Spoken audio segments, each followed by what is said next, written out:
शिक्षक साथियों, आपका एक बार पुनः स्वागत है टोटल नॉलेज एजुकेशन चैनल पर। इस चैनल पर आपको शिक्षा विभाग से संबंधित विभिन्न जानकारियाँ उपलब्ध कराई जाती है। जैसे हम यहाँ पर देख रहे हैं, वार्षिक परिणाम अभिलेख पत्रक प्राथमिक शिक्षा सत्र। अब कक्षा 3 और 4 का वार्षिक परीक्षा फल कैसे तैयार करेंगे, उसके लिए यहाँ पर अभिलेख पत्रक दिया गया है। कौन सा अभिलेख पत्रक आप यूज करेंगे या उपयोग करेंगे वर्ष 2024-25 के लिए, तो यह अभिलेख पत्रक दिया गया है। इसे आप कैसे भरेंगे, इसे भी हम संक्षिप्त में देखते हैं। और इस अभिलेख पत्रक को भी आप देखें कि कौन सा अभिलेख पत्रक आप वर्ष 2024-25 के लिए उपयोग करेंगे। कक्षा 3 और 4 का वार्षिक अभिलेख पत्रक यहाँ पर हम देख रहे हैं। तो जैसे है वार्षिक परिणाम अभिलेख पत्रक प्राथमिक शिक्षा सत्र, यहाँ पर शिक्षा सत्र लिखें 2024-25। अब ऊपर हम जानकारी देख रहे हैं, जिले का नाम जिस जिले से आप हैं या जिस जिले का विद्यालय है उस जिले का नाम लिखें। विधानसभा क्षेत्र का क्रमांक व नाम लिखें। जन शिक्षा केंद्र का नाम लिखें। ग्राम पंचायत या नगरीय निकाय जो भी है उसे लिखें। बसाहट का नाम, गांव या वार्ड आपको यहाँ पर लिखना होगा। और शाला का स्तर यहाँ दिया गया है प्राथमिक। डाइस कोड 11 अंक, आपके विद्यालय का जो डाइस कोड है उस विद्यालय को डाइस कोड यहाँ पर आपको लिखना होगा। और यहाँ हम देख रहे हैं विकास खंड का नाम, गांव या वार्ड का नाम, शाला का नाम आपको लिखना है। कुछ निर्देश भी यहाँ पर दिए गए हैं। वार्षिक परिणाम को इस प्रपत्र में कक्षा अध्यापक द्वारा मासिक, अर्धवार्षिक और वार्षिक मूल्यांकन परिणाम को जोड़कर संकलित किया जाए। तत्पश्चात दिए गए अंक चार्ट की सहायता से प्रगति पत्रक में ग्रेड अंकित किए जाएं। इस पत्रक में विद्यार्थियों के नाम जातिवार SC ST OBC जनरल के क्रम में लिखें। तो जो छात्रों के नाम लिखे जाएंगे वह इस क्रम में लिखे जाएंगे। सबसे पहले SC, उसके बाद ST, फिर OBC और फिर जनरल के छात्रों के नाम लिखे जाएंगे। अब हम यहाँ पर दिख रहे हैं कक्षा, आप यहाँ पर कक्षा लिखें जिस कक्षा का परीक्षा परिणाम आप तैयार कर रहे हैं। नामांकित छात्र जो आपके विद्यालय में दर्ज छात्र हैं उनकी संख्या लिखें। परीक्षा में सम्मिलित छात्रों की संख्या लिखें। ग्रेड या प्राप्तांक प्रतिशत में यहाँ पर जो परीक्षा फल आप तैयार कर लेंगे तो यहाँ छात्रों की संख्या देनी होगी। A+ ग्रेड में कितने छात्र हैं, A ग्रेड में कितने छात्र हैं, B+ ग्रेड में कितने छात्र हैं, B ग्रेड में, और C+ ग्रेड प्राप्त छात्र कितने हैं, C ग्रेड प्राप्त छात्र कितने हैं, और D ग्रेड प्राप्त छात्र कितने हैं, और E ग्रेड 33% से कम या विशेष शिक्षण की आवश्यकता वाले छात्र विषयवार कितने हैं, उनकी संख्या आपको यहाँ पर लिखनी होगी। A+ ग्रेड, A ग्रेड या अन्य ग्रेड कितने अंकों पर प्रदान की जाएगी, वह भी जानकारी आप यहाँ पर दिख रहे हैं। अब हम देखते हैं अभिलेख पत्रक को आप किस प्रकार से तैयार करेंगे। तो विद्यार्थी की सामान्य जानकारी यहाँ पर भरी जाएगी, जैसे सरल क्रमांक, छात्र का अनुक्रमांक जो आपने दिया है अपने विद्यालय में उस अनुक्रमांक को लिखा जाएगा।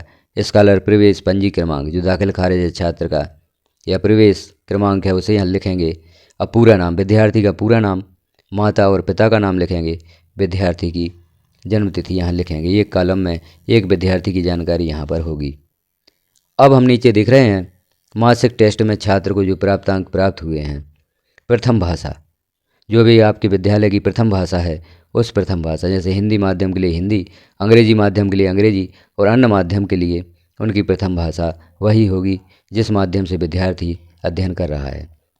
द्वितीय भाषा, जो आपके विद्यालय में द्वितीय भाषा है, जैसे हिंदी माध्यम के लिए अंग्रेजी द्वितीय भाषा होती है, अंग्रेजी माध्यम के लिए हिंदी द्वितीय भाषा होती है।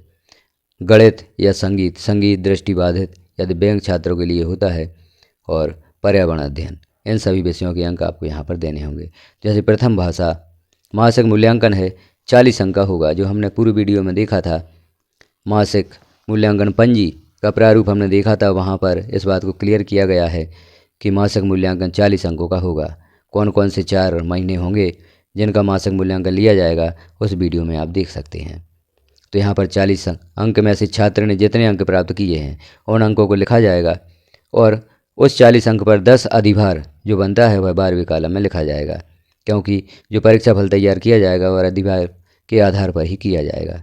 तो 40 अंक छात्र को प्राप्त हुए हैं और 10% अधिभार कितना बनता है वह साथ में लिखा जाएगा। इसी प्रकार से प्रत्येक विषय के प्राप्तांक और अधिभार आप यहाँ पर लिखें। अधिभार ज्ञात करने हेतु एक सूत्र भी दिया गया है जो आप साइड में देख रहे हैं। इस सूत्र का उपयोग करके आप अधिभार ज्ञात कर सकते हैं। तो प्रत्येक विषय के मासिक टेस्ट में छात्र ने जितने अंक प्राप्त किए उन पूर्णांकों को लिखा जाएगा और 4 माह के पूर्णांकों का योग करके जो अधिभार होगा उसे यहाँ पर लिखा जाएगा। मासिक टेस्ट अधिभार का योग, जो भी 4 महीनों में अधिभार बनता है वह अधिभार का योग यहाँ पर लिखा जाएगा। प्रत्येक विषय का अधिभार आपको यहाँ पर योग करके लिखना होगा। यदि अतिरिक्त भाषा है तो उसका भी आपको यहाँ पर अंक लिखने होंगे। अब हम देखते हैं अर्धवार्षिक मूल्यांकन। तो अर्धवार्षिक मूल्यांकन 60 अंकों का होगा, जिसका अधिभार 20% आपको यहाँ पर ज्ञात करना होगा। 60 अंकों का अधिभार 20% आप ज्ञात करेंगे। जो आपको अभी यहाँ पर सूत्र बताया गया था, उस सूत्र की सहायता से आप यहाँ पर भी अधिभार ज्ञात कर सकते हैं। चारों विषयों का अधिभार ज्ञात करें और अधिभार ज्ञात करके अर्धवार्षिक मूल्यांकन अधिभार का योग आप 29वें कॉलम में अधिभार का योग लिखेंगे। अतिरिक्त भाषा यदि है तो अतिरिक्त भाषा के अंक भी यहाँ पर लिखे जाएंगे। अब वार्षिक लिखित मूल्यांकन 60 अंक का होगा, इसका आपको यहाँ पर अधिभार ज्ञात नहीं करना है। 60 अंक में से जो छात्र ने प्राप्त अंक प्राप्त किए हैं वह अंक यहाँ पर लिखे जाएंगे। 60 अंक में से छात्र ने जितने भी अंक प्राप्त किए हैं पूरे अंक यहाँ पर लिखे जाएंगे। अब वार्षिक लिखित मूल्यांकन प्राप्त अंकों का योग सभी विषयों का आप यहाँ पर योग लिखेंगे 35 नंबर कॉलम में। अतिरिक्त भाषा यदि है तो यहाँ पर अतिरिक्त भाषा के अंक भी आप लिखें। अब वार्षिक प्रोजेक्ट कक्षा 3 और 4 में 40 अंक का होगा। तो 40 अंक में से छात्र ने जितने अंक प्राप्त किए हैं वह कॉलम नंबर 37 में लिखें और इसका 10% अधिभार आपको यहाँ पर ज्ञात करना है। तो विषयवार पूर्ण प्राप्तांक लिखें और 10% अधिभार जो होता है छात्र का वही भी आप लिखें। प्रथम भाषा, द्वितीय भाषा, गणित और पर्यावरण अध्ययन में जो भी छात्र के पूर्णांक हैं, पूर्णांक में से जो प्राप्तांक हैं उन प्राप्तांकों को लिखें और उनका अधिभार ज्ञात करके यहाँ अधिभार वाले कॉलम में लिखें। अब वार्षिक प्रोजेक्ट अधिभारों का योग जो कॉलम नंबर 45 है, इसमें अधिभारों का योग आपको लिखना है।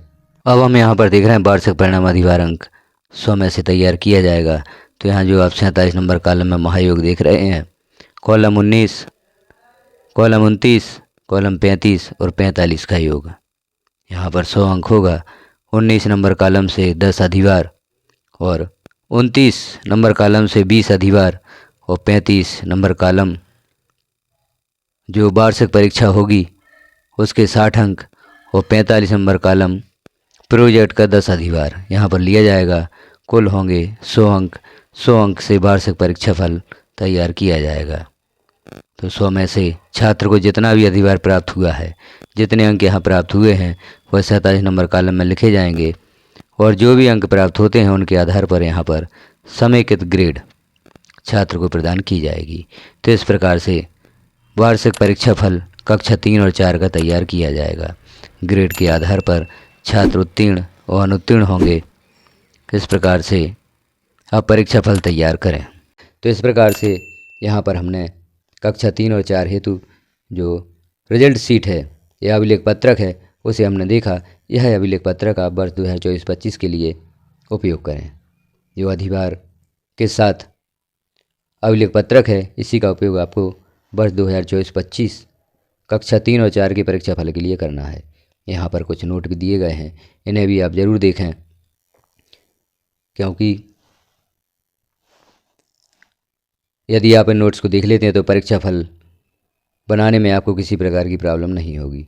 अब यहाँ मासिक टेस्ट हेतु अधिभार का सूत्र दिया गया है। आप किस प्रकार से अधिभार ज्ञात करेंगे। जैसे छात्र को मासिक टेस्ट में प्रति विषय जो 4 माह का मासिक टेस्ट है 40 में से 36 अंक प्राप्त किए हैं, तो यहाँ अधिभार ज्ञात करके बताया है कितना अधिभार छात्र को प्राप्त होगा। अर्धवार्षिक मूल्यांकन हेतु अधिभार का गणना सूत्र भी यहाँ पर दिया गया है। तो प्रोजेक्ट कार्य हेतु अधिभार का गणना सूत्र भी यहाँ पर दिया गया है। तो इस प्रकार से आप अधिभार की गणना कर सकते हैं। यहाँ जो अभिलेख पत्रक है उसी में स्पष्ट कर दिया गया है किस प्रकार से आप अधिभार की गणना करेंगे। जो हम नीचे देख रहे हैं कक्षा अध्यापक के हस्ताक्षर और प्रधान अध्यापक के हस्ताक्षर, यहाँ पर यह अभिलेख पत्रक पूर्ण होता है। तो इस प्रकार से आप कक्षा 3 और 4 का जो वार्षिक परीक्षा फल अभिलेख पत्रक है उसे तैयार करेंगे। तो जानकारी कैसी लगी आपको कमेंट में अवश्य बताएं। जानकारी अच्छी लगी हो तो अपने साथियों में भी शेयर करें। एक कमेंट अवश्य करें कि जानकारियाँ आपको चैनल पर कैसी लगती हैं। बेल आइकन को क्लिक कर ऑल पर प्रेस कर दें ताकि जैसे ही कोई महत्वपूर्ण जानकारी चैनल पर पब्लिश की जाती है वह नोटिफिकेशन के रूप में आपको प्राप्त हो सके। वीडियो को लास्ट तक देखने के लिए आपका धन्यवाद।